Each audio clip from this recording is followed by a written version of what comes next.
Everyone, hope so you all are doing good. Welcome to another video from PSN Solutions. So this time it's a week 5 assignment, and in this assignment you have to deal with the MS Excel data analysis toolpath. Okay, we should have installed this in our computer.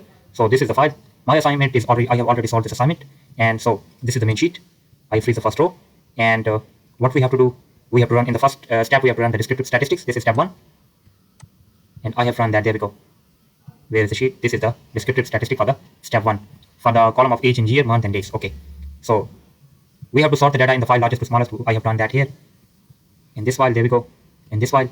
And the third step is ages cannot be corrected without going to the, so we have to record the, delete the record. I have deleted the record also. Then step number 4 is once a record or deleted file should be saved and descriptive statistics analysis rerun.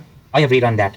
There we go. This is the rerun descriptive statistic. And step number 5 is we have to create a pivot table to get a cross tab between the data variables of the newborn statistic and the March status. Goal is to see the count of each record for each community. So this step is solved here. You can see this.